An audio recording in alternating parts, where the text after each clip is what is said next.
నమస్కారం గురుగారు. వాగర్థావివ సంపృక్తౌ వాగర్థ ప్రతిపత్తయే జగదఃపితరౌ వందే పార్వతీ పరమేశ్వరౌ. సదాశివసమారంభాం శంకరాచార్య మధ్యమాం అస్మదాచార్యపర్యంతం వందే గురుపరంపరాం. ఆదిత్యాయ చ సోమాయ మంగళాయ బుధాయ చ గురుశుక్రశనిభ్యశ్చ రాహవే కేతవే నమః. శృంగేరి జగద్గురు పీఠాధిపతులకి, కంచి పీఠాధిపతులకి నమస్కారములు తెలియజేసుకుంటూ కార్యక్రమాన్ని ప్రారంభిద్దాం. గురుగారు, మనకి సెప్టెంబర్ 18వ తారీఖున భాద్రపద మాసంలో అంటే పౌర్ణమి రోజు చంద్రగ్రహణం ఉందంటున్నారండి. అసలు ఇది మనకి వర్తిస్తుందంటారా? లేకపోతే ఏ దేశాల్లో ఉందండి గ్రహణ ప్రభావం అనేది? చంద్రగ్రహణం, పాక్షిక చంద్రగ్రహణం అనేటువంటిది భాద్రపద మాసం పౌర్ణమి తిథి రోజున ఏర్పడబోతుంది. అయితే భారతదేశంలో ఈ యొక్క చంద్రగ్రహణం అనేటువంటిది కనిపించదు. ఆ సమయానికి చంద్రుడు అస్తమిస్తాడు కాబట్టి మన భారతదేశంలో ఎటువంటి గ్రహణ నియమాలు పాటించాల్సినటువంటి అవసరము లేదు. ఎందుకంటే ఏ గ్రహణం అయినప్పటికీ కూడా తోకచుక్క కనబడ్డా, ఏ ప్రాంతంలో ఏ దేశంలోనైతే అది కనబడుతుందో ఆయా ప్రాంతాల వాళ్ళు, ఆయా దేశాల వాళ్ళు ఆ యొక్క గ్రహణ నియమాల్ని పాటించాలి. అయితే 17వ తారీఖు రోజు రాత్రి 8:41 ప్రారంభమవుతుంది. 10:47 ఇది ఎండ్ అవుతుంది. మన భారతదేశ కాలమాన ప్రకారం కనుక చూసుకున్నట్లయితే 18వ తారీఖు రోజున ఉదయం 6:11 ప్రారంభమై 10:47 ముగుస్తుంది. కాబట్టి ఇక్కడ భారతదేశం ఇతర దేశాలతో ఎందుకు పోల్చవలసి వచ్చిందంటే ఈ యొక్క పాక్షిక చంద్రగ్రహణం అనేటువంటిది మన భారతదేశంలో కనిపించదు. అయితే నియమాలు పాటించలేకపోయినా ఆ గ్రహణ ప్రభావం ఏ రాష్ట్రం మీద అయితే ఉంటుందో ఆయా రాష్ట్రాల వారు కొన్ని ఇబ్బందికర పరిస్థితులు ఎదుర్కోక తప్పదు. ఈ గ్రహణ తదనంతరం వారి దైనందిన జీవిత కార్యక్రమాల్లో. అయితే గ్రహణం ఎక్కడ సంభవిస్తుంది అనేటువంటి విషయం గురించి కూలంకషంగా చర్చించుకుంటే నార్త్ అమెరికా, సౌత్ అమెరికా అంటే పూర్తిగా అమెరికా దేశంలో ఉన్నటువంటి అన్ని ప్రాంతాలలో ఈ యొక్క గ్రహణ ప్రభావం కనబడుతుంది. యునైటెడ్ కింగ్డమ్, అలాగే సౌత్ ఆఫ్రికా మరియు టర్కీ, అర్మేనియా మరియు అంటార్కిటికా, అట్లాంటిక్ ఈ యొక్క సముద్ర తీర ప్రాంతాల్లో ఈ యొక్క చంద్రగ్రహణ ప్రభావం ఉంటుంది.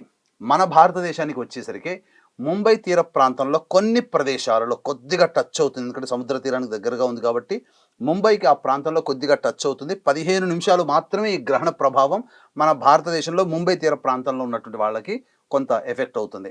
కాకపోతే మనకు కనిపించదు కాబట్టి గ్రహణ సందర్భంగా చేయాల్సినటువంటి నియమాలు ఏవైతే ఉంటాయో, అనగా గర్భిణీ స్త్రీలు చూడకపోవడము. కాబట్టి ఇక్కడ సంబంధించినటువంటి సౌత్ అమెరికా, నార్త్ అమెరికా, అలాగే ఈ చెప్పినటువంటి రష్యా, టర్కీ, సౌత్ ఆఫ్రికా మరియు అట్లాంటిక్, అంటార్కిటికా సంబంధించినటువంటి తీర ప్రాంతాల్లో ఈ యొక్క గ్రహణ దోష ప్రభావం అనేటువంటిది ఉంటుంది.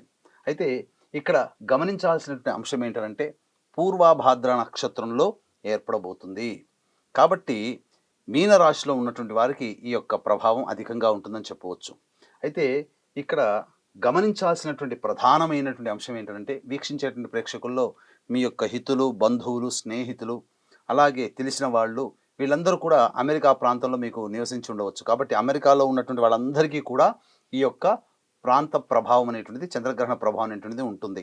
అయితే భారతదేశంలో కనిపించకపోయినప్పటికీ, నియమాలు పాటించాల్సిన అవసరం లేకపోయినప్పటికీ ఈ యొక్క గ్రహణ ప్రభావం ప్రపంచం అనేది, ఈ యొక్క విశ్వంలో మనము ఒక కుటుంబ సభ్యులం.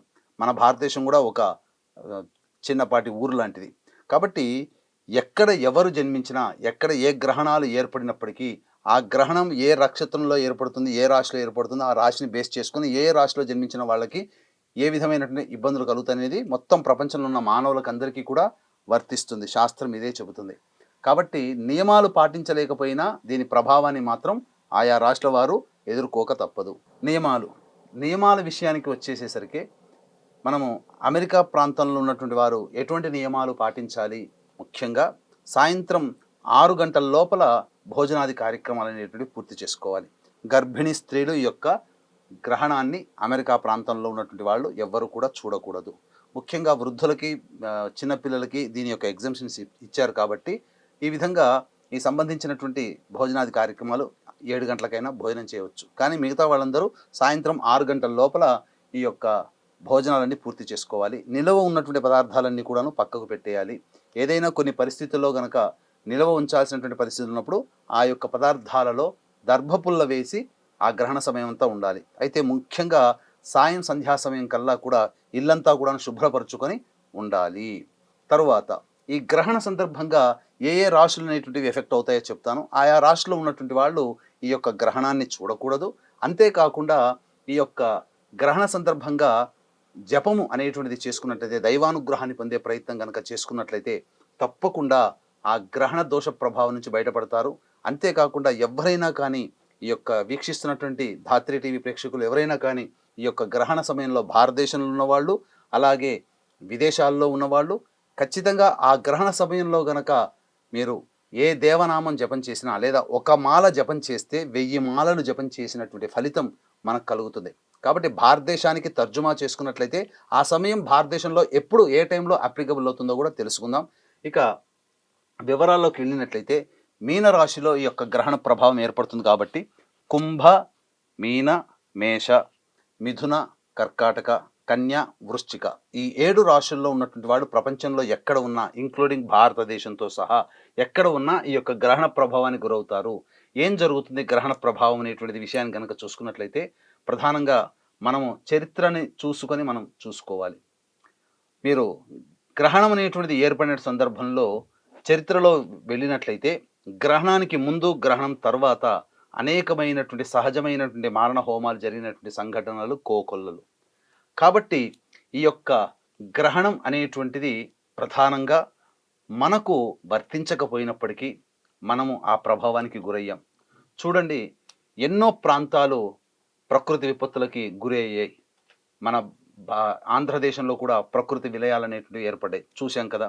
కాబట్టి ఏ ప్రాంతము అతీతం కాదు. ముఖ్యంగా ఈ యొక్క గ్రహణ ప్రభావం ఉన్నప్పుడు ప్రకృతి వైపరీత్యాలు కలుగుతాయి.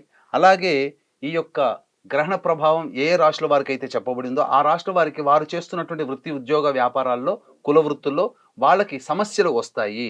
పరిష్కారం అంటే చిన్నగా అయిపోయేదానికి పెద్దగా పరిష్కారం చేసుకోవాల్సిన పరిస్థితి వస్తుంది. కాబట్టి ఆ దోషం నుంచి బయటపడాలంటే ఖచ్చితంగా పరిహారాలు అనేటువంటివి పాటించుకోవాలి. గురుగారు, ఇప్పుడు ఎలాంటి రాశుల వారికి సంబంధించి కానీ ఏ విధమైన పరిహారాలు పాటిస్తే మంచిదంటారండి?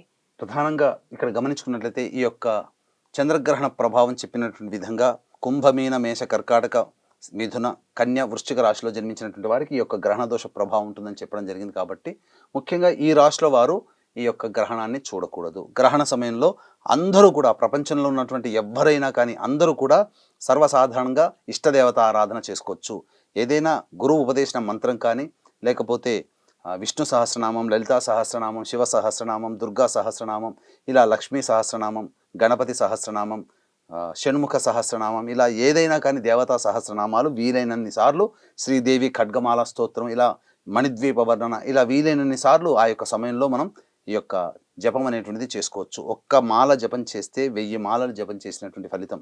కాబట్టి తప్పకుండా వీక్షించేటువంటి ధాత్రి టీవీ ప్రేక్షకులందరూ కూడా ఈ యొక్క చక్కటి పరిహారాన్ని పాటించినట్లయితే మంచి శుభ ఫలితాలు పొందుతామని చెప్పొచ్చు. ఇక గమనించుకున్నట్లయితే మీకు మీరుగా చేసుకునేటువంటి పరిహారాలు అమెరికాలో ఉన్న వాళ్ళైనా, భారతదేశంలో ఉన్న వాళ్ళైనా, అమెరికా ప్రాంతంలో ఉన్న వాళ్ళైతే 17వ తారీఖు రాత్రి 8:41 ప్రారంభమై 18వ తారీఖు రాత్రి 12:47 వరకు ఎండ్ అవుతుంది. అంటే మొత్తము ప్రధానంగా 4 గంటల సమయం వరకు ఈ యొక్క గ్రహణ ప్రభావం ఉంటుంది. కాబట్టి ఆ సమయంలో సహజంగానైతే గ్రహణ సందర్భంగా ఎవ్వరూ నిద్రపోకూడదు, ఇది మాత్రం ఖచ్చితం. కాకపోతే చాలామంది నిద్రపోతారు, కానీ నిద్రపోకుండా ఉండి, ఎందుకంటే గ్రహణ సమయంలో నిద్ర దోషం కనుక కలిగితే ఆ యొక్క మన జాతకంలో చంద్రుడు, రాహు యొక్క దశలు కానీ అంతర్దశలు వచ్చినప్పుడు ఆ గ్రహణ దోష ప్రభావం అనేది మనం ఎదుర్కోక తప్పదు. కాబట్టి ఈ యొక్క 8:41 PM నుంచి 12:47 AM 18వ తారీఖు 17వ తారీఖు మారుతుంది. కాబట్టి ఆ సమయం వరకు ఇష్టదేవత ఆరాధన చేయండి.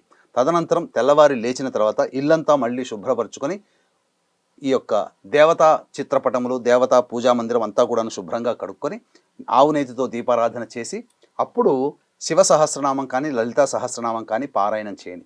చేసిన తర్వాత దగ్గరలోని నవగ్రహాల యొక్క దేవాలయానికి చేరుకోండి. నవగ్రహాల చుట్టూ శివాయ నమః అంటూ 27 ప్రదక్షిణలు చేసిన తర్వాత అప్పుడు చంద్రుడి దగ్గరికి వచ్చి తెల్లటి పుష్పాలతో చంద్రుడికి మాల వేసి చంద్ర అష్టోత్తరంతో పూజ చేయండి చంద్రగ్రహానికి. తర్వాత రాహుగ్రహం దగ్గరికి వచ్చేసేసి యాష్ కలర్ కానీ, లేకపోతే బ్లూ కలర్ పుష్పాల పూలమాల వేసి అప్పుడు రాహుగ్రహ అష్టోత్తర పూజ అక్కడ జరిపించిన తర్వాత అప్పుడు మీరేం చేస్తారనంటే, దేవాలయంలో పక్కనే శివాలయం కూడా ఉంటుంది కాబట్టి ఆ శివాలయంలో అభిషేకము, అర్చనాది కార్యక్రమాలు జరిపించుకోండి. తదనంతరం అప్పుడు బ్రాహ్మణుడికి చంద్రుని గ్రహ ప్రీతికై బియ్యము దానము, అలాగే రాహుగ్రహ ప్రీతికై మినుములు దానము కిలోంబావు మరియు వెండి చంద్రబింబము, అలాగే సర్పబింబము వెండిది కూడా బ్రాహ్మణుడికి వస్త్రంతో సహా ఇచ్చి, తెల్లటి వస్త్రముతో సహా ఇచ్చి, దక్షిణాది తెల్లటి వస్త్రము మరియు నీలి రంగు అంచు ఉన్నదైతే ఏకకాలంలో 2 గ్రహాలకు సంబంధించినటువంటి పరిహారం మీకు కలుగుతుంది. కాబట్టి తెలుపు వస్త్రము, నీలి రంగు అంచు అనేటువంటిది ఉండాలి. కాబట్టి ఆ విధంగా ఉన్నటువంటి బ్లూ కలర్ అంచు, ఆ విధంగా ఉన్నటువంటి వస్త్రాన్ని బ్రాహ్మణికి దానం చేసినట్టయితే, దానం చేసేటప్పుడు చంద్రోపరాగ సమయే రాహుగ్రస్త చంద్రగ్రహణ పాక్షిక చంద్రగ్రహణ దోష పరిహారార్థం అని చెప్పి సంకల్పం చెప్పుకొని ఆ బ్రాహ్మడికి అవన్నీ దానం చేసేసి తగు దక్షిణ ఇచ్చి ఆశీర్వచనం తీసుకున్నట్లయితే తప్పకుండా మీకున్నటువంటి చంద్రగ్రహ దోష పరిహారం అనేటువంటిది జరిగి తీరుతుంది. తద్వారా ఏమవుతుంది, ఇప్పుడు గ్రహణం వల్ల ఏమవుతుందండి, అంతా బాగానే ఉంటుంది కదా, సర్వసాధారణంగా ప్రతి సంవత్సరంలో వచ్చేటి కదా అని అంటుంటారు. మరి ప్రతి సంవత్సరం అందరికీ ఒకేలాగా జీవితం ఉంటుందా? ప్రతి నెలలో ఈ రోజు ఊహించింది రేపటిలాగా ఉండదు, రేపటిది ఎల్లుండిలాగా ఉండదు. కాబట్టి సమస్యలు పెరుగుతూ ఉంటుంటాయి గ్రహణ ప్రభావం వల్ల, కొన్ని విపత్తుల వల్ల. కాబట్టి ఈ గ్రహణాల వల్ల ఏం జరుగుతుంది అని అంటే, సింపుల్గా మీకు అర్థమయ్యేటట్టు వీక్షించేటువంటి ధాత్రి టీవీ ప్రేక్షకులకు అర్థమయ్యేటట్టు చెప్పాలంటే, ఏదైనా మనం పని అరగంటలో అయిపోతుంది అనుకుంటే 2-3 గంటలు పడుతుంది. అది సమస్యే కదా. కాబట్టి గోటితో పోయేదానికి గొడ్డల దాకా తెచ్చుకునే దానికంటే దైవానుగ్రహాన్ని పొందే ప్రయత్నం ఇందులో చేయడం వల్ల మనమేమీ అపకారం చేయట్లేదు, ఎవరిని మోసం చేయట్లేదు. మన ఇష్టదైవాన్ని, మన ధర్మంలో మనం పాటించాల్సినటువంటి ధర్మాన్ని మనం పాటిస్తున్నాం.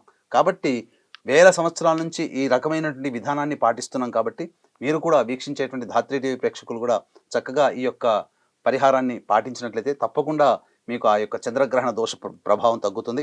భారతదేశంలో ఉన్న వాళ్ళైతే ఎప్పుడు చేసుకోవాలి అనేటువంటి విషయానికి వస్తే, భారత కాలమాన ప్రకారం ఉదయం 6 గంటల 18వ తారీఖు అండి, 17వ తారీఖు కాదు, 17వ తారీఖుకి అక్కడ అమెరికాలో, కానీ మనకు 18వ తారీఖు ఉదయం 6 గంటల 11 నిమిషాల నుంచి 10 గంటల 47 నిమిషాల వరకు ఈ యొక్క 18వ తారీఖు రోజున మనకు దేశ కాలమానానికి సరిపోతుంది. ఆ సమయంలో చంద్రగ్రహణం మనకు అక్కడ అమెరికాలో వాళ్ళకి అక్కడ జరుగుతూ ఉంటుంది, మనకి ఇక్కడ ఈ సమయంలో. కాబట్టి ఈ సమయము మనకు కూడా ప్రధానమే. ఎక్కడ గ్రహణం ఏర్పడుతున్నా ఆ గ్రహణ సమయానికి మన భారతదేశానికి మనం డీకోడ్ చేసుకునే సమయం. ఆ సమయంలో మనం కూడా ఇక్కడ కూర్చొని ఏదైనా ఇష్టదేవతారాధన, ఒక మాల జపం చేస్తే 1000 మాలలు జపం చేసినట్టు. కాబట్టి ఈ గ్రహణ ప్రభావం చెప్పినటువంటి కుంభమీన మేష మిథున కర్కాటక కన్య వృశ్చిక రాశిలో జన్మించినటువంటి వాళ్ళందరూ కూడా ఈ ప్రభావానికి గురవుతారు. ఎవ్వరు ఎక్కడ జన్మించిన భారతదేశంలోని వాళ్ళు కూడా ఈ ప్రభావానికి గురవుతారు. కాబట్టి తప్పకుండా నియమాలు పాటించకపోయినా, గ్రహణం కనిపించకపోయినా ఈ ప్రభావం మాత్రం ఈ రాశుల మీద ఉంటుంది. కాబట్టి అవకాశం ఉన్న వాళ్ళు చెప్పినటువంటి విధంగా ఆ పరిహారాన్ని ఆ విధంగా చేసుకోండి, మీకు మీరుగా చేసుకునే పరిహారం. గురుగారు, చంద్రగ్రహణం అనేది ఏ సమయంలో ఉంటుంది, ఏ రాశుల వారికి ఏ విధంగా ఉంటుంది, ఎలాంటి పరిహారం చేసుకోవాలి, ఈ విషయాలు మాకు తెలియజేసినందుకు ధన్యవాదాలండి. సర్వం శ్రీ ఉమామహేశ్వర పరబ్రహ్మార్పణమస్తు.